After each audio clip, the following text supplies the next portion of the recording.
Terima kasih, Ibu Jane. Nama saya Johan Tirta. Mungkin rekan-rekan di sini sudah ada beberapa yang mengenal karena dari jemaat yang sama. Saya lihat ada Saudara Jun Kwong, Saudara Heri, Saudara Bibi adalah dari Jakarta. Saudara Sam, terima kasih telah memberikan kesempatan ini dan tentunya juga majelis dari Colorado, Indonesia, Amerika Seventh-day Adventist Church. Dan juga Ami yang saya kenal bersama dengan Suyatno, itu adalah sahabat-sahabat kami di Jakarta. Rekan-rekan yang lain tentunya adalah sahabat-sahabat seiman dan sepengharapan. Dan juga kami ada Pastor Yoram, Saudara Lloyd yang mengkoordinir, dan yang tidak kami sebutkan, kami ucapkan terima kasih.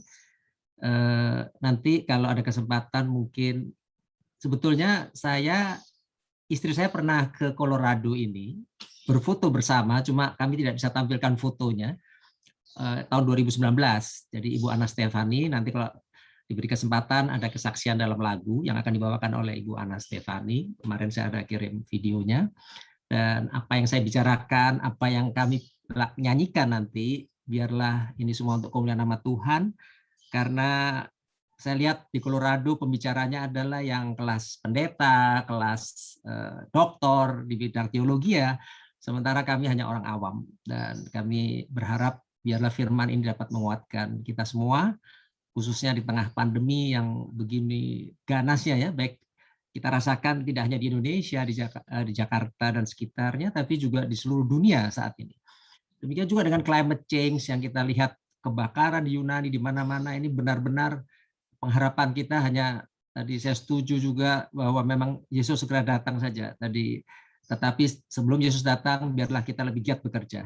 Saya akan memperkenalkan sedikit jemaat Cenli yang kami bawakan. Jadi saya adalah anggota dari jemaat Cenli. Jemaat Cenli ini adalah awal dari Chinese Church yang ada di Indonesia dan khususnya di kota Jakarta. Kami lahir dari gereja Keramat Pulo. Mungkin sahabat-sahabat di Colorado sudah tahu Keramat Pulo kan adalah satu gereja yang besar. Dan sekumpulan orang-orang Chinese pada saat itu, di tahun 1957 mereka berinisiatif membuka cabang sekolah sahabat. Oleh karena faktor bahasa, jadi mereka harus memisahkan diri dari Keramat Pulo, dan itu ada mungkin hampir 10 orang tua pada saat tahun 1957 itu. Dan kemudian kami, generasi yang sekarang ini mereka sudah meninggal rata-rata, dan usia dari jemaat kami 74 tahun.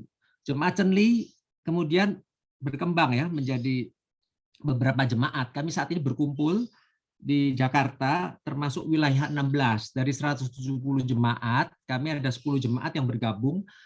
Tujuannya adalah satu sebetulnya, pengabaran kepada etnis Chinese. Dan kalau di CMC, Chinese Ministry Center, yang ada Saudara Edi Nurhan, mungkin beberapa waktu yang lalu juga membicarakan, Saudara Heri Kurniawan juga yang membagikan firman-Nya, kemudian Arlen dan sebagainya, itu adalah dalam satu wilayah. Tapi mereka asal mulanya adalah jemaat Cenli. Nah, jemaat Cenli kemudian berkembang menjadi jemaat Makarios, jemaat Cenkwang, jemaat Centau, dan Wanglin. Kita memakai nama-nama Chinese ini tujuannya supaya bisa menarik etnis Chinese masuk. Tetapi para pekerjanya itu bukan hanya orang Chinese. Jadi uniknya di gereja Cenli yang tadinya 100% Chinese, sekarang 75% adalah Batak Manado, Chinese-nya tinggal 25%. Bisa dibayangkan, ini sudah bukan gereja Chinese lagi, tetapi menjelang kedatangan Yesus sudah tidak ada batasan. Ras sudah tidak kita perhatikan lagi, karena anak-anak Batak, anak-anak Manado, anak-anak Chinese, Jawa, semuanya bergabung. Kupang, Ambon, dan segalanya. Nah, kemudian kita bergabung dalam 10 jemaat. Bersama-sama koordinator Chinese Ministry Center memang Saudari Arlene, Saudara Edi Nurhan, mereka lebih giat mengibarkan ministry itu. Tetapi kami sebagai supporting gereja yang support, ya kita juga membantu apabila ada gabungan apa kita bersama. Nah, inilah kira-kira perjalanan Chinese Ministry yang ada di Jakarta, dan jangkauannya memang sekarang lebih condong kepada kesehatan dan sebagainya. Nah, Cendi sendiri ini yang artinya kabar kebenaran sejati adalah cikal bakal dari gereja Chinese yang ada di Jakarta. Walaupun kita tidak bisa bahasa Chinese, tetapi di dalam setiap ibadah Sabat ada 5 lagu wajib yang harus kita nyanyikan dalam bentuk bahasa Mandarin. mulai dari Into My Heart itu sudah dimandarinkan. Kemudian, jadi waktu kita nyanyikan Indonesia dulu, kemudian kita bawakan dalam bahasa Mandarin. Kemudian suci suci suci, ya kalau bahasa Mandarinnya sencai sencai sencai. Kemudian kepada Allah beri puji, Chang Mei Sang Ti, dan juga Yesus cinta anak-anak, waktu khotbah anak-anak, Yesus si ai, Yesus si ai Xiang Xiao Hai lah. Jadi kita juga tidak fasih berbahasa Mandarin sebetulnya. Kemudian kita punya pengharapan di lagu tutup juga Woman You Sesiwang. Jadi lagu-lagu itu kita nyanyikan, dalam teksnya dimasukkan. Jadi untuk mengenang bahwa kita punya pendiri gereja ini adalah orang-orang Chinese Tulen gitu loh. Mereka tuh dari Cina daratan, ada yang lahir di sini dan agak kaku berbahasa Indonesia. Dan saya teringat saya bergabung itu 40 tahun yang lalu waktu kami lepas dari UNAI. Gereja ini sebetulnya hampir dibubarkan oleh karena tidak sanggup dalam keuangan, tidak sanggup di dalam berkomunikasi dan sebagainya. Dan salah satu pendeta yang sangat menjaga supaya ini bisa berlangsung terus, kami teringat dengan pendeta almarhum Lumowa. Dan pendeta Lumowa ini ada di Indonesia, anak cucunya ada di Indonesia dan Amerika. Nah, itulah pendeta yang terus mempertahankan sampai kemudian sekarang di usia 74 tahun dari jemaat ini, dan kitalah sekarang yang generasi menjelang kedatangan Yesus ini. Nah, ini sekilas perkenalan jemaat Cendi yang perlu kami sampaikan supaya mungkin ada yang bertanya apa sih Chinese Ministry Center itu sebetulnya. Nah, kita adalah salah satunya dari 10 dan gereja keseluruhan dari 10 jemaat yang bergabung dalam wilayah 16 itu di Konferensi DKI Jakarta ini itu mengibarkan ministrinya dengan nama Chinese Ministry Center. Sekian saja. Itu adalah introduction dan kita memasuki ibadah kita. Kita berharap kita bisa mendengarkan satu firman yang mungkin sudah pernah didengar oleh sahabat-sahabat saya di Cendi, tetapi biarlah ini menjadi kekuatan juga bagi kita sesama umat Tuhan, karena tidak ada firman yang kalau diulang ya begitulah ya, tetapi setidaknya kita mengulang lagi sesuatu yang mungkin ada manfaatnya bagi pertumbuhan iman dan kerohanian kita, karena kitalah sahabat-sahabat seiman dan sepengharapan. Judul dari pembicaraan firman kesaksian saya pada hari ini adalah kebahagiaan sejati. Kita tahu saat ini dunia mempunyai standar ya atau ukuran yang berbeda untuk satu cerita mengenai kebahagiaan. Bagaimana kita bisa mengukur kebahagiaan kita di tengah pandemi yang begitu ganas saat ini? Bagaimana kita bisa berdoa berharap kepada Tuhan bahwa kita bisa selamat dari pandemi ini? Kita tidak tahu, kemarin Presiden Jokowi melalui Menteri Luhut Panjaitan sudah mengatakan dengan tegas, pandemi tidak akan berakhir dalam waktu singkat. Jadi mungkin ini dikutip dari Singapura, bahwa ini akan hidup bersama dengan kita yang saat ini di dunia sampai selama-lamanya. Jadi belum tahu kapan habisnya. Jadi tadinya saya berharap tahun 2020 selesai, 2021 selesai, karena kebetulan saya dan istri visanya berlaku 5 tahun ke Amerika. Jadi waktu berakhir 2020, istri saya ke Amerika, ke Colorado waktu itu ada bersama dengan Sam, Ami, dan Suyatno, dan saudara Junpong yang hadir di sini bersama Teli, itu 2019. Dan kita berharap kita bisa ke Amerika lagi, katakan demikian ya, tapi ternyata gagal karena visa sekarang sudah habis, harus extend ya, mungkin bisa diperpanjang, tapi harapan kita bukan hanya untuk jalan-jalan, tapi ya mungkin melihat sesuatu sebelum dunia ini berakhir, tapi itu tidak jadi tujuan akhir kita. Tetapi yang bukan juga kebahagiaan yang bisa diukur dari satu perjalanan. Kita melihat beberapa peristiwa ya. Jika kekayaan bisa membuat orang bahagia, ada seseorang bernama Adolf Merkel, orang terkaya di Jerman. Dia menabrakkan dirinya pada kereta api dan dia bunuh diri. Kalau kebahagiaan itu bisa dari ketenaran, maka orang yang paling bahagia pada saat ini adalah Michael Jackson pada saat itu, tapi dia juga overdosis. Kalau saja kekuasaan bisa membuat orang berbahagia, tentunya Presiden Brazil, Guy Vargas, tidak menembak dirinya, tidak menembak jantungnya untuk bunuh diri. Kalau saja kecantikan memang bisa membuat orang itu bahagia, tentunya Marilyn Monroe tidak juga overdosis. Dan kita juga tahu banyak artis-artis sekarang ini yang terutama dari Korea itu anak-anak muda banyak yang melakukan bunuh diri. Kalau saja kesehatan bisa membuat orang bahagia, tentunya Dr. Pierre Costa, dokter kenal di Perancis, tidak bahagia juga dan dia melakukan bunuh diri. Nah, bagaimana sih ukuran kebahagiaan itu? Saya mencoba melihat dari sisi Alkitab. Tuhan Yesus memberikan satu pengajaran yang baik, dan melalui firman-Nya dalam Alkitab ada beberapa ayat yang cocok buat kita umat-umat Tuhan saat ini ya, dan juga saat-saat yang lalu, dan juga saat-saat ke depan, bagaimana kita lebih fokus. Kebahagiaan itu diukur dari firman Tuhan. Karena kebahagiaan itu tidak bisa diukur dari dunia ini. Negara yang paling bahagia mungkin Finlandia, Norwegia, tetapi kalau bahagia itu kan harusnya dari hati kita sendiri. Di negara manapun kita tinggal, di kota apapun kita tinggal, sebetulnya kebahagiaan itu hanya bisa diukur dari hati kita yang legowo, bagaimana kita bisa menerima ini semua. Nah, kita coba kaitkan dengan firman Tuhan. Di dalam buku Wahyu 1, pasal 1 ayat yang ketiga dikatakan demikian. Berbahagialah ia yang membacakan dan mereka yang mendengarkan kata-kata nubuat, dan yang menuruti apa yang tertulis di dalamnya, sebab waktunya sudah dekat. Saat ini, Wahyu 1 ayat 3 sangat cocok buat kita. Inilah waktu yang sudah sangat dekat.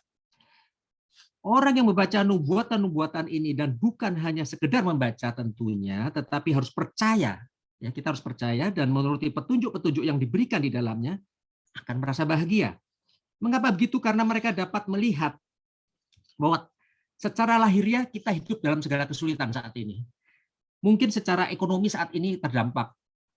Dalam ramalan ekonomi Indonesia bahwa mungkin di Amerika juga mendengar berita dimanapun ya, di Indonesia ini retail bisnis sudah tutup satu persatu ya, mau itu dalam bentuk supermarket, mau itu department store, maupun itu airline company. Hari ini Garuda pun sudah menyatakan bahwa kemungkinan penerbangan Garuda itu pun juga akan kolaps ya. Jadi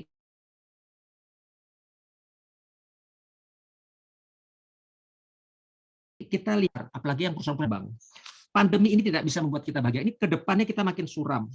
Apalagi nanti ada climate change yang sudah digembar-gembar oleh Menteri Keuangan Indonesia Sri Mulyani sebagai satu wabah yang lebih hebat dari COVID ini. Dikatakan bahwa lonceng besar dari alam semesta sedang berdetak terus mendekati saatnya apabila Yesus menghentikan pekerjaan di dalam surga dan akan kembali untuk menjemput umatnya. Dengan membaca tulisan-tulisan, kita itu harus membaca tulisan-tulisan nubuatan supaya kita bisa melihat ke depan ya. Perjalanan kita di buku Wahyu itu, apa yang kita pelajari di buku Wahyu sudah hampir digenapi semua. Kita perhatikan bahwa gereja Masjid Advent hari ke-7 adalah gereja yang mengenal akan firman Tuhan dan juga mengenal akan kesaksian Yesus yang kita ketahui adalah roh nubuat. Dan kita percaya juga apabila kita belajar terus, kita memahami akan firman Tuhan itu, maka Tuhan tidak pernah menjanjikan untuk menjauhkan kita dari kesusahan. Tidak pernah Tuhan menjanjikan. Tetapi Tuhan akan melindungi kita apabila kita tekun, maka kesusahan yang begitu besar di dunia ini. Pandemi ini merata ya. Mau orang tua, mau orang kecil, mau orang ahli kesehatan, mau orang yang badannya fit, maupun orang badannya lemah, semua terdampak. Seorang dokter pun, ratusan dokter telah melewati masa pandemi ini, dan ada yang bertahan, ada yang tidak bertahan. Kita umat orang awam pun ada yang bertahan, ada yang tidak bertahan. Begitu banyak berita kesedihan. Tetapi kalau janji dalam Wahyu 1 ayat 3, berbahagialah ia yang membacakan dan mereka yang mendengarkan kata-kata nubuat ini, dan mereka yang menurut apa yang ada tertulis di dalamnya, sebab waktunya sudah dekat. Itulah kebahagiaan yang akan kita peroleh. Kemudian kebahagiaan kedua yang kita bisa dapatkan adalah bagaimana kita sebagai orang-orang yang mati di dalam Tuhan. Banyak rekan-rekan kita saat ini, sahabat-sahabat, tadi didoakan, di Jemaat Cendi juga demikian. Didoakan hampir setiap sahabat. Kita doakan siapa yang sakit, tetapi ada juga bulan Juli itu hampir beruntun berita duka cita. Baik itu saudara kita kah, sahabat kita kah, pendeta atau gembala yang pernah kita kenalkah, dan juga berita-berita lainnya. Begitu banyak dan polanya sangat berurutan. Bagaimana mereka itu mati di dalam Tuhan, itulah orang-orang yang berbahagia. Karena janji Tuhan menjanjikan di dalam Daniel 12 ayat 2, 4, dan 13. adalah orang-orang, salah satu contoh Nabi Daniel yang Tuhan janjikan kebangkitannya. Kita lihat orang-orang yang mati syahid dari zaman sebelum Yesus, kemudian murid-murid Yesus, dan beberapa orang yang kita pahami, yang kita kenal, reformator-reformator kita, meninggal secara mati syahid. Dan mereka orang yang mati dalam Tuhan. Kita perhatikan dalam buku Daniel, dikatakan demikian. Di antara orang-orang yang berbahagia, karena kita bicara soal kebahagiaan ya, di antara orang yang berbahagia itu terdapat Nabi Daniel. Kepada siapa malaikat Gabriel berkata, dan banyak dari antara orang-orang yang telah tidur di dalam debu tanah akan bangun, sebagian untuk mendapatkan hidup yang kekal, sebagian untuk mengalami kehinaan dan kengerian yang kekal. Tetapi engkau, dikatakan, tetapi engkau Daniel, sembunyikanlah segala firman itu dan meteraikanlah kitab itu sampai pada akhir zaman. Banyak orang akan menyelidikinya dan pengetahuan akan bertambah. Ada lagi ayat selanjutnya, tetapi engkau pergilah sampai tiba akhir zaman dan engkau akan beristirahat dan akan bangkit untuk mendapatkan bagian pada kesudahan zaman. Daniel dijanjikan kebangkitan. Inilah pengharapan kita, umat-umat Tuhan yang baik yang mendengarkan firman, yang baik yang sudah membaca, ataupun sahabat-sahabat kita. Tadi ada permintaan dari Pak Wawengkang supaya cucu dia ya di NTB, di Ampenan, penempatan di Ampenan atau di Mataram, supaya dia setia di dalam Tuhan. Itulah doa dan pengharapan para orang tua kita, supaya anak-anaknya, cucunya, atau kita sendiri, kalau kita mati dalam Tuhan, maka kebahagiaan akan menjadi bagian kita.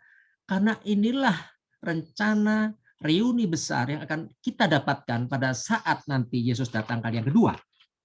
Dan kita perhatikan juga Rasul Paulus juga memberikan penjelasan mengenai kapan waktunya orang yang mati akan mendapat pahalanya. Ini adalah ayat yang sering dibacakan di dalam duka cita tentunya. Ayat di dalam Wahyu 14 ya. 13 sampai 16 menggambarkan bagaimana orang yang mati dalam Tuhan akan menerima upahnya pada saat kedatangannya yang diibaratkan dengan saat penuaian. Berbahagialah dikatakan orang yang matinya di dalam Tuhan. Jadi kalau kita mungkin kita tahu berapa lama lagi kita hidup di dunia ini. Karena rata-rata usia kita mungkin saat ini di atas 50. Bahkan usia di bawah 50 pun tidak ada jaminan. Begitu banyak anak-anak muda yang terpapar dengan COVID ini. Kalaupun tidak terpapar, banyak sekali permasalahan yang mereka hadapi.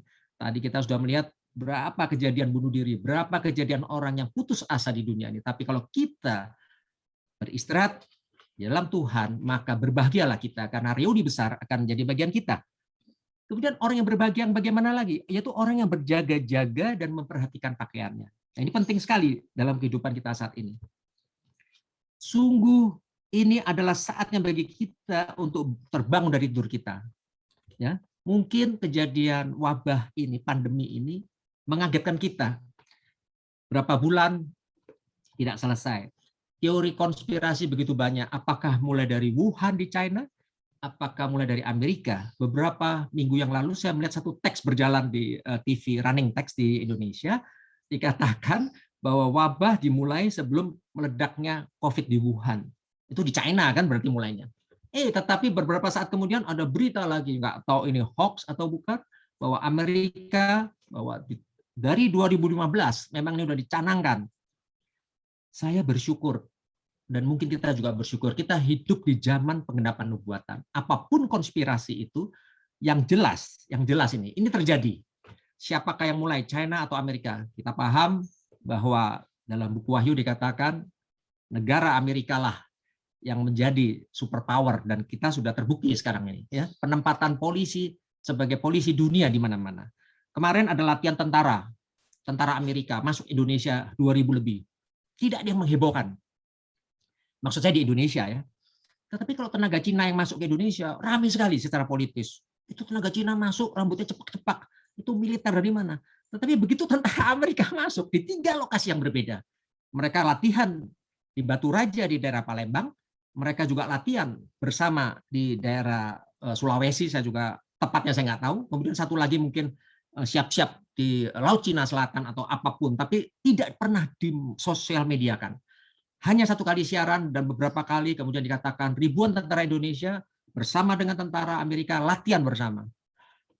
Tidak berapa lama di Siberia, China mengadakan tandingan juga, latihan bersama dengan tentara Rusia. Inilah ulah-ulah yang dilakukan oleh negara-negara superpower. Tetapi kita harus yakin, makin itu terjadi, makin enak juga buat kita yang menantikan kedatangan Yesus untuk kali yang kedua. Kita udah jenuh di dunia ini sebetulnya. Bagaimana kita, orang-orang yang berjaga dengan memperhatikan pakaiannya. Kita adalah orang yang berjaga itu. Kita yang sudah mengenal kebenaran ini, dak-dikduk. Artinya berapa lama lagi kita bisa bertahan dengan kebenaran ini. Kita hanya khawatir, jangan sampai kebenaran itu pada kita luntur, dan pada saat Yesus datang, pupuslah harapan kita untuk mencapai target reuni besar di dalam kerajaan Tuhan. Kita perhatikan, berbahagialah orang-orang yang berdiri teguh, mempertahankan diri dari pencobaan yang terbesar, yang pernah diketahui dunia ini. Tidak sangka juga ya, 2 tahun yang lalu tiba-tiba kita dihebohkan dengan COVID ini. Inilah saksi. Dulu sering orang bicara, wah sakit cuma paling apa itu, penyakit apa yang tersebar terakhir, HIV/AIDS. Tetapi tidak pernah menyebar begitu banyak. Kemudian yang terakhir lagi, sebelum itu ada SARS, ada MERS, ada flu burung. Kemudian di Ebola di Afrika, itu pun hanya di sektoral. Tetapi COVID ini begitu hebatnya, sehingga baju atau pakaian kebenaran yang kita gunakan, kadang-kadang kita juga bisa goyah, karena mungkin kita panik. Kemungkinan juga mungkin kita tidak tahan. Bagaimana saat ini kita merenung di rumah masing-masing. Biasanya mungkin, termasuk saya secara pribadi, kepelesiran dunia. Mungkin saat ini Jakarta sudah tidak bisa lagi ada batasan usia masuk ke mal, harus ada vaksin sertifikat untuk masuk ke mal, dan lain sebagainya. Pembatasan begitu banyak. Tapi kepelesiran dunia tiba-tiba pupus, kita dikurung di dalam rumah. Kadang-kadang kita ke kantor hanya seminggu 1 kali, kadang-kadang seminggu 2 kali, kadang-kadang pula mungkin di kemudian hari, apabila kantor itu tutup, kita sudah tidak pernah ke kantor lagi.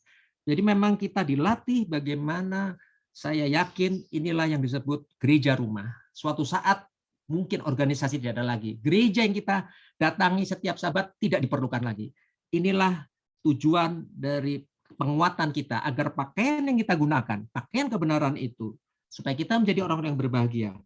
Kita lupakan perkara-perkara dunia, kita pakai perkara-perkara rohani, sehingga kita akan sanggup dengan pimpinan Roh Kudus. Jubah kebenaran tidak tercemar. Kemudian kita masuk ke kebahagiaan lainnya. Ada bagaimana kita bisa bahagia di dunia ini. Bagaimana kita bisa mencapai kebahagiaan secara rohani. Karena kebahagiaan secara duniawi mungkin pupus ya oleh peristiwa-peristiwa yang tidak kita duga. Bagaimana orang yang bahagia adalah orang yang diundang pada perjamuan kawin anak domba. Ya, kalau kita hadir dalam suatu pernikahan, biasanya kalau pernikahan di Indonesia mungkin sama lah ya, di Amerika di mana-mana. Cuma di Indonesia kan lebih meriah ya. Yang saya tahu di Indonesia itu kalau ngundang tuh bisa ratusan orang, bisa ribuan orang. Jadi kalau pernikahan terjadi, maka keluarga yang menikah ini mendapat VIP ya, dapat duduk khusus ya, duduk secara khusus, kemudian bisa ngobrol sama pengantin dan sebagainya. Tapi belakangan mungkin karena prasmanan juga, maka pengantin juga berkeliling lah ya, bisa ketemu dengan sahabat-sahabat. Kalau kita dulu, saya dari Surabaya itu, kalau di Surabaya sampai saat ini kalau pesta kawin itu pasti duduk meja. Maksudnya duduk meja itu satu mejanya 10 orang lah. Jadi nggak ada yang prasmanan kayak di Jakarta. Sampai saat ini Surabaya begitu, tradisi. Ada belakangan karena mungkin masalah budget secara prasmanan, tapi secara di daerah di luar Jakarta, khususnya di Surabaya, orang Chinese kalau yang bukan kaya sekali, tapi berkecukupan aja kalau ngundang itu per meja istilahnya. Jadi kita duduk di meja itu, kita makan, nah kemudian pengantinnya datang, wah kita senang sekali, seolah-olah inilah saat di mana kebahagiaan itu pada 1-2 jam itu menjadi bagian kita. Tapi kita harus ingat, itu hanya kebahagiaan semu saja. Kita kadang-kadang juga menghadiri satu acara, kemudian mungkin di shoot televisi dan sebagainya. Saya teringat sekali bahwa apabila kru TV mungkin menyorot kita, ya nggak usah kru TV lah, mungkin apalagi sekarang ini ada kamera, kita kan sering selfie segala macam, kita senang sekali untuk berbagi kebahagiaan itu. Tapi itu kan rata-rata kebahagiaan yang semu. Dan bagaimana kebahagiaan yang sejati apabila nanti memang kita hadir bersama Tuhan Yesus di dalam perkawinan anak domba. Jadi apabila Yesus datang kali yang kedua, itulah kebahagiaan yang sejati. Saat ini di dunia ini hanya semu, ya. Adapun pesta, itu baik pernikahan, pesta ulang tahun dan pesta lainnya itu hanya kebahagiaan yang sesaat, beberapa jam terjadi. Tapi kebahagiaan yang sejati apabila nanti kita bersama-sama dalam pernikahan anak domba. Kemudian kita perhatikan lagi, bagaimana kita bisa bahagia. Adalah orang yang mendapat bagian dalam kebangkitan pertama. Pada saat Yesus datang nanti, apabila kita mengalami kebangkitan yang pertama, maka inilah yang menjadi kebahagiaan kita. Target kita kan di sana. Tidak ada orang yang tidak bisa mati kan? Mungkin usia kita saja, kita dalam masa antrian ini. Tetapi bagaimanapun juga, on the top, walaupun bertahan, banyak orang tua sekarang ada yang 104, di Jepang 105, tetapi kehidupannya kan sudah berat juga ya. Hanya bisa, mungkin mengingat nama anaknya saja sudah tidak bisa. Bahkan mungkin usianya juga tidak tepat gitu. Tetapi kalaupun kita nanti diistirahatkan Tuhan untuk sementara waktu, tertulis dalam Yesaya 26 ayat 19, kebangkitan yang pertama adalah yang digambarkan oleh Nabi Yesaya. Dalam Yesaya 26 ayat 19 dikatakan, ya Tuhan, orang-orangmu yang mati akan hidup pula, mayat-mayat mereka akan bangkit pula. Hai orang-orang yang sudah dikubur di dalam tanah, bangkitlah dan bersorak-sorai. Pada waktu sangkakala kedatangan anak Allah itu terdengar di angkasa dan membelah bumi, dari dalam kubur orang-orang saleh akan bangkit. Mereka yang telah mati dalam iman akan bangkit terlebih dahulu ya. Kalau kita hidup akan diubahkan dan diangkat bersama-sama. Kita lihat pada saat itu mungkin kita sudah, penglihatan kita sudah agak kurang, pendengaran kita mungkin sudah agak kurang, maka Tuhan akan ubahkan. Saya akan bersaksi sedikit mengenai penglihatan. Saya di usia sebelum 60 tahun waktu itu, saya mengenai katarak. Padahal saya berpikir, kenapa saya bisa dapat katarak? Padahal saya juga tidak terlalu kena paparan matahari, saya juga bekerja dalam kantor, saya juga tidak terlalu melakukan sesuatu yang merusak mata saya, kecuali nonton sesuatu ya, TV itu juga mungkin bisa merusak, saya nggak tahu. Tapi yang jelas asupan vitamin dalam mata saya mungkin sudah tidak bagus. Jadi waktu operasi mata itu saya bisa merasakan, saudara-saudara yang pernah merasakan operasi katarak, merasakan buta dalam hitungan detik. Itu pun kalau kelihatan lagi loh ya. Jadi saya juga deg-degan waktu operasi, katanya ini operasi ringan. Kalau kita dengar, oh katarak bisa operasi massal kok, nggak apa-apa. Tapi saya, di Indonesia ini ada satu fasilitas BPJS namanya. Nah, saya ikut antrian BPJS itu, dan saya berkumpul dengan orang-orang. Jadi bersyukurlah ya kita bahwa kita di Indonesia itu ada fasilitas kesehatan yang saat ini sangat cukup bagus di zaman era presiden kita, walaupun undang-undangnya didengungkan di zaman SBY, tetapi zaman 10 tahun terakhir ini, 7 tahun, 8 tahun terakhir ini, fasilitas itu walaupun memang harus namanya BPJS juga ngantri sih ya. Jadi waktu saya antri itu, saya bertemu dengan orang-orang yang akan operasi bersama. Nah, uniknya dokter yang menangani kita ini ada 2 grup. Saya tanya, waktu saya masuk, kan kalau kita mau operasi katarak, bagi mereka yang sudah pengalaman, kan kita ditetesin dulu dengan obat mata, supaya pupil mata kita membuka. Nah, kira-kira waktu itu ada 20 orang. Saya termasuk program BPJS. Waktu saya masuk, saya lihat kok begini banyak orang BPJS. Ya, ikut BPJS, waduh ini operasinya seperti potong ayam aja nih, tak-tuk, tak-tuk. Terus saya tanya, loh, Pak, Bapak BPJS? Enggak, saya asuransi. Loh, Bapak asuransi kok ada di sini?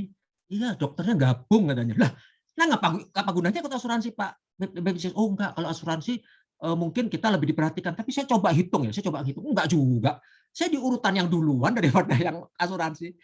Itu bukan saya membedakan asuransi BPJS, bukan. Saya tidak promosi BPJS juga. Yang saya ingin saksikan adalah inilah kekuatan waktu kita ngobrol itu, kita berbagi duka, berbagi suka. Kemudian ada satu orang yang cerita sama saya, Pak, kita di BPJS ini kira-kira benar enggak Pak ya operasinya? Kenapa? Saya tanya. Begini Pak, saya juga deg-degan. Teman saya katanya, ini cerita ya teman. Jadi saya kalau orangnya tipe suka survei lah. Kalau antri di satu lokasi, inilah kesempatan kita ya kalau bisa nyempil lah firman Tuhan. Kan Yesus mengajar kita mingle dulu kan, gabung dulu, baru nanti kalau udah bersahabat, baru kita kan. Kalau BPJS itu kan nanti datangnya bolak-balik gitu loh. Sudah datang, besok datang lagi, besok datang lagi. Minggu depannya lah maksudnya. Nah, ada satu bapak yang ketemu saya, Pak, kita di BPJS deg-degan loh Pak. Kenapa Pak? Teman saya katanya operasi yang berbayar, operasi katarak 15 juta katanya di rumah sakit Mata Nusantara di Jakarta tuh ngetop lah. Tapi enggak bisa lihat, Pak. Loh kenapa? Saya tanya, enggak bisa lihat kenapa? Masangnya terbalik. Dia punya ini apa kan itu kan kita dicabut kita punya itu kan lensa dipasang lagi. Terbalik. Dia enggak bisa lihat apa-apa. Waktu dia enggak bisa lihat, kemudian dia kaget. Balik lagi kata dokter ini terbalik. Itu bayar loh, Pak. Kita nih kan BPJS cuma bayar iuran katanya. Iuran itu maksudnya kita murah di Jakarta itu yang kelas 1 150.000, kelas 2 100, kelas 3 35. Kelas apapun tetap. Nah, yang menarik adalah waktu cek kesehatan, kita kan harus antri nih. Cek kesehatan saya sudah sampai tiap minggu saya datang. Sehingga total itu saya harus datang tiap minggu ngantri di rumah sakit dan saya udah kepalang nih ceritanya. Sudah cek kesehatan pakai fasilitas ini kok tapi hati saya deg-degan sudah masuk kayak ruang operasi. Apa yang kita bisa doakan? Enggak ada lagi loh. Jadi saya rasakan waktu lensa itu diangkat, memang saya enggak lihat apa-apa, mati saya bilang. Terus waktu dipasang pek gitu ya. Ya enggak dengar peknya sih, cuma omongan saya ya pek gitu ya. Dipasang lagi, saya disuruh tutup sebentar. Bapak buka ya matanya nanti bisa lihat enggak? Aduh, saya bilang, ini kira-kira cerita yang tadi bisa kena enggak di kami? Aduh, waktu begitu saya buka, lihat tapi masih samar kan, namanya juga operasi. Nah, uniknya operasi sekarang ini canggih. Tidak usah tutup. Dulu orang tua saya ditutup plester lah apa. Ini enggak usah. Udah Bapak pulang aja. Lah, kok disuruh pulang Pak? Mata saya nanti gimana? Ini loh syarat-syaratnya cuma begini. Bapak pokoknya kalau sorry ya, kalau BAB jangan ngeden, tidur jangan terbalik, keramas jangan kena air. Cukup 2 minggu Bapak bisa lihat lagi kok. Waduh, ini bener enggak ya? Tapi saya tanya kiri kanan memang begitu sekarang operasi katarak. Sudah tidak ada lagi yang namanya di plester apa, langsung aja pokoknya jangan kena air aja kata dia. Kemudian saya berpikir, mata katarak ini memang menyusahkan ya. Saya aja minus. Kadang-kadang sudah di usia yang kita sudah begini kan kadang-kadang kacamata plus lagi kita pakai, gabungan minus, belum katarak, belum nanti yang lain. Tapi saya berpikir-pikir lagi, kalau nanti Yesus datang, alangkah hebatnya ya. Kacamata kita buang, tidak pakai lagi kontak lens, mata kita terang, itulah pengharapan. Itu baru katarak loh. Sorry, bagaimana mereka yang cacat tunanetra, bagaimana yang tidak bisa mendengar. Betapa bahagianya waktu itu mereka bisa mendengar, melihat yang mungkin tidak punya anggota tubuh yang komplit bisa loncat ya kalau dalam Alkitab dikatakan kita bisa lari seperti rusa dan sebagainya. Inilah kebahagiaan yang kita dapatkan. Apapun kebahagiaan yang sudah kita lakukan di dunia ini hanya semu. Operasi katarak hanya semu. Lensa mata yang baru semu. Itu pun akan berapa tahun kemudian katarak lagi katanya. Waduh, saya bilang repot sekali hidup ini. Kalau Yesus datang, mata, telinga, semua kita. Bahkan saya baca di dalam buku Matius 10 ayat 30 ya. Matius 30 ayat 10 mengenai rambut manusia. Tuhan pun tahu. Rambut saya ini udah rontok. Di usia saya kan udah rontok. Kemudian sahabat-sahabat bilang, pakailah sampo ini, pakailah itu, disemir rambutnya. Saya pikir buat apa lagi ya? Toh Yesus datang rambut kita dipulihkan. Tentunya dengan toh juga sekarang tinggal berapa tahun lagi hidup. Terus apa yang kita mau pamerkan di dunia ini dengan rambut yang berlebihan di usia begini? Apa yang kita mau tampilkan? Kita juga tidak menikah lagi kan nanti. Toh juga kita tinggal kalau memang Mazmur katakan Mazmur 90 ayat 10 tuh. Tadi Matius 30 ya mengenai rambut atau Matius 10 ya. Kemudian Mazmur 90 dikatakan usia kita 70. Kalaupun 80 ya kita mungkin bertahan tapi dengan kekuatan fisik yang mungkin makin melemah. Kita berharap di dalam waktu yang singkat ini, biarlah Yesus datang. Inilah kebahagiaan sejati yang kita sangat harapkan. Kemudian yang terakhir, bagaimana kebahagiaan orang di dalam buku Wahyu dikatakan, orang yang paling bahagia adalah orang yang menurut hukum-hukumnya. Kalau kita baca dalam Wahyu 22 ayat 14, dalam bahasa Indonesia memang agak kurang tepat. Dikatakan, berbahagialah mereka yang membasuh jubahnya. Kalau kita baca dalam King James Version dikatakan bahwa bless are they that do his commandment. Jadi sebetulnya ya kalau bahasa Indonesia memang ini agak diplesetin ya. Jubahnya kan orang yang tidak ngerti apa itu jubah. Tapi dalam bahasa Inggris lebih jelas commandments. Commandment ini kan perintah, hukum Tuhan. Jadi kalau kita ikut kepada hukum Tuhan, maka kita diberkati. Kita bahagialah kita dalam bahasa Indonesianya ya. Bless itu harusnya kan diberkatilah mereka. Tapi inilah kebahagiaan yang sejati. Kalau kita menurut seluruh hukum-hukum Tuhan itu, inilah pelajaran Wahyu yang sangat-sangat maksudnya sangat-sangat tepat buat kita menjelang akhir dari zaman akhir ini. Jadi di zaman akhir, posisi kita sudah di akhir dari zaman akhir ini. Bagaimana seorang Musa di dalam Ulangan 28 ayat 1 sampai 14 dikatakan demikian. Kemudian kepada umat Israel Tuhan menjanjikan melalui Musa berkat-berkat yang sama kalau mereka apa? Menurut hukumnya. Ya, dalam Ulangan 28 1 14. Tetapi sebaliknya mereka akan menerima kutuk yang bertubi-tubi apabila mereka tidak menurut hukumnya. Di dalam Ulangan 28 ayat 15 sampai dengan 45. Demikian juga Daud. Daud di dalam Mazmur 119. Pasal yang terpanjang di dalam buku yang terpanjang dalam Alkitab. Mazmur adalah buku yang terpanjang dan 119 itu pasal yang terpanjang. Dikatakan, berbahagialah orang-orang yang hidupnya tidak bercela, yang hidup menurut Taurat Tuhan. Demikian juga Salomo, seorang yang dikenal sebagai orang yang paling bijaksana di atas dunia. Ya. Kita lupakan bahwa dia punya istri atau gundik yang banyak, tetapi dia adalah dikatakan orang yang bijaksana. Ya, memberikan nasihat yang berikut ini untuk setiap manusia dalam Pengkhotbah 12 ayat 13. Akhir kata dari segala yang didengar ialah takutlah akan Allah dan berpeganglah pada perintah-perintahnya, karena itu adalah kewajiban setiap orang.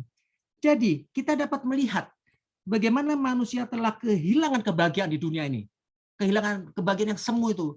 Baik kita melakukan perjalanan, melakukan satu pesta pora, bukan pesta pora dalam arti negatif, tetapi yang positif sekalipun, dalam pesta pernikahan dan sebagainya, kita mungkin bertemu dengan sahabat, reuni yang sementara di dunia ini, tetapi kebahagiaan yang sejati akan dikembalikan kepada manusia yang telah belajar menurut hukumnya. Nah, kesimpulan dari pelajaran ini. 1. Kebahagiaan sejati akan kita alami di dunia ini.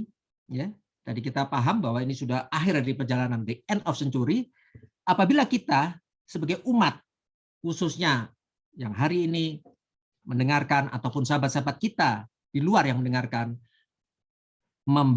adalah umat yang membaca dan mendengarkan nubuatan kitab Wahyu. Ya, kitab Wahyu, Daniel dan Wahyu adalah buku-buku nubuatan.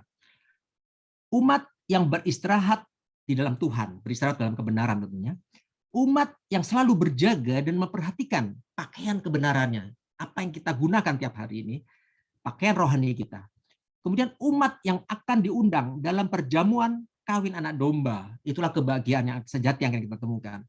Umat yang mendapatkan bagian dalam kebangkitan yang pertama, jangan kebangkitan yang kedua ya. Nanti kebangkitan kedua itu ceritanya berbeda. Ya, kebangkitan yang pertama, ya, kita tahu kebangkitan kedua itu apa. Itu ada di buku biasa pendeta-pendeta kan sudah mengkhotbahkan itu. Kemudian umat yang memenuhi perkataan nubuatan, artinya kita roh nubuat lah ya, kita selalu Wahyu tadi itu maksudnya. Kemudian umat yang memenuhi perintah-perintah dan hukum-hukum yang telah Tuhan berikan dari zaman Musa sampai yang kita pahami saat ini, tadi dikatakan yaitu His commandments, dalam buku Wahyu dikatakan demikian. Kiranya firman Tuhan yang singkat ini bisa memberkati kita semua. Biarlah kita sahabat-sahabat seiman dan pengharapan. Biarlah kita semuanya, jemaat Colorado, Indonesia, Amerika, Seventh-day Adventist Church, bersama jemaat Cendi, yang dulu kita sebut Chinese Seventh-day Adventist, dalam pekabaran ministry-ministry kita, semua diberkati. Sehingga kita di dalam ladang pelayanan kita masing-masing, baik kita orang awam, baik itu gembala, baik itu pendeta maupun organisasi, kita semua dikuatkan, kita semua diberkati. Kita target kita adalah kebahagiaan sejati. Karena dengan demikian, maka pada reuni besar nanti kita sama-sama akan bertemu dengan Tuhan Yesus. Dan kiranya Tuhan memberkati kita semua. Amin. Amin. Amin. Terima kasih Pak Johan atas kesaksian dan firman-Nya yang begitu menguatkan kita. Kita semua memang lagi menanti kedatangan Tuhan. Bahkan kalau bilang sudah capek, memang dari dulu tunggu-tunggu Tuhan belum datang-datang. Namun selalu ada pengharapan, itulah bahagia hidup dengan Tuhan ya. Apapun itu selalu ada pengharapan. Terima kasih. Dan selanjutnya saya tadi lupa menghubungi Simpson Pangaribuan. Bagaimana Simpson, boleh bersedia menyanyi? Untuk ada special song dari Bapak Johan tuh. Oh, oke. Sudah disiapkan. Oh, oke. Ya. Alright. Silakan. Silakan. Ya, dari istri saya. Silakan. Karena ingin berbagi kesaksian. Oke.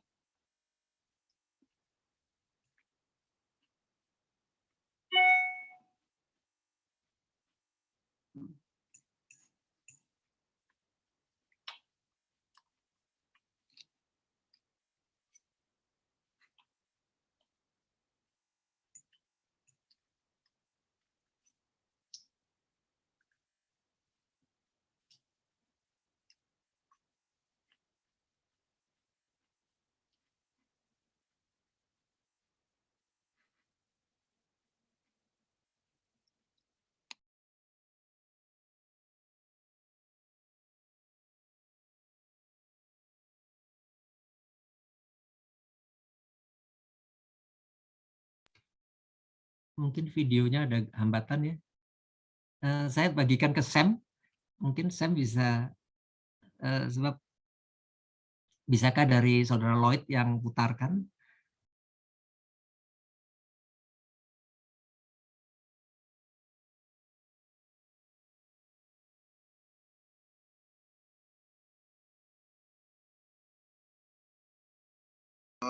Mohon maaf Pak, belum diterima itu. Sam belum. Sam belum kirim. Oh, ya, saya udah kirim ke Sam. Iya, belum WhatsApp. Ya.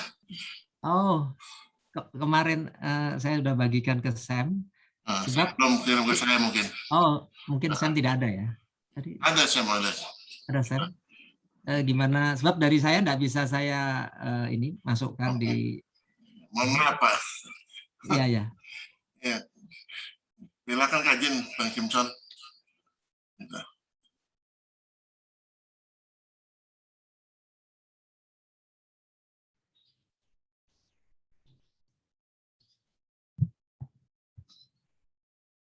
Halo.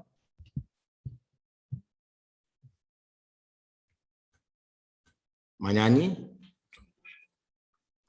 Oke, persilakan Simpson. Oke ya. Kedengaran suara saya? Jelas sekali.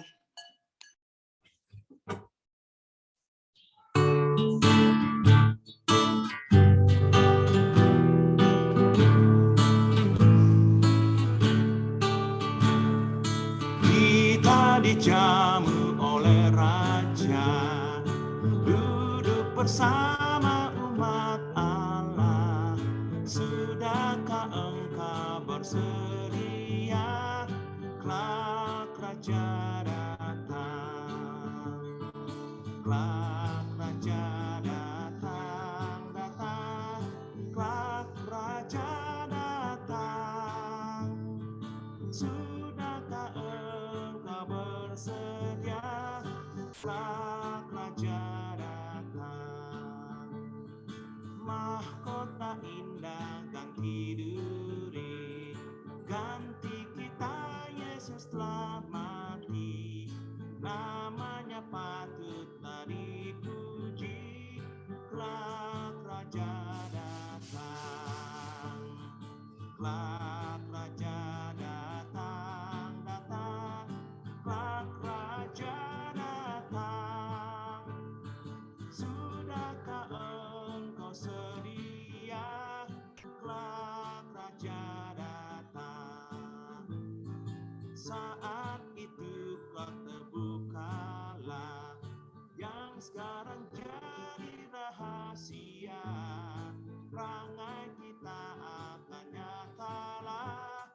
Kelak Raja datang. Kelak Raja datang. Kelak Raja datang. Sudahkah engkau sedia? Kelak Raja datang. Dengan tilang Tuhan memandang pada umatnya yang telah menang. Tetap percaya, jangan bimbang. Kelak Raja datang.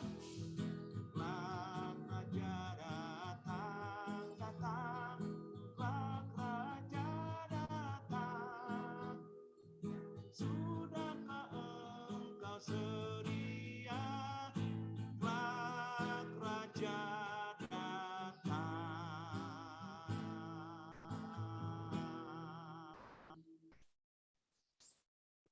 Amin. Amin. Terima kasih Simpson. Masih ada satu lagu lagi, kami Amin. persilakan.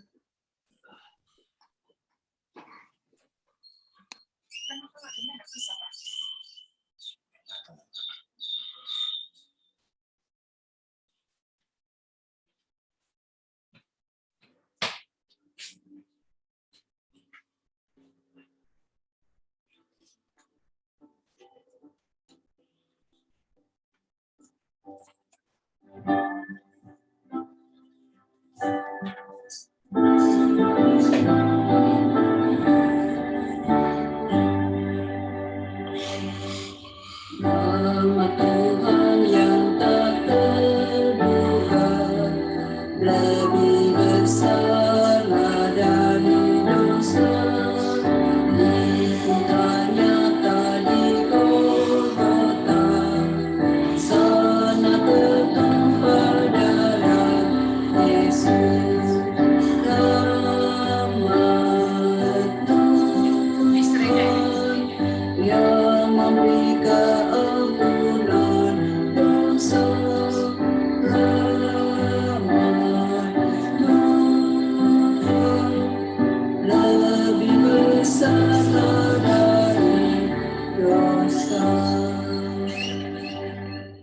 Dosa terluka seperti gelombang, hendak membinasakan jiwa. Tapi rahmat yang tak terbilang tunjukkan sama dari Yesus. Rahmat Tuhan yang memberi keampunan dosa.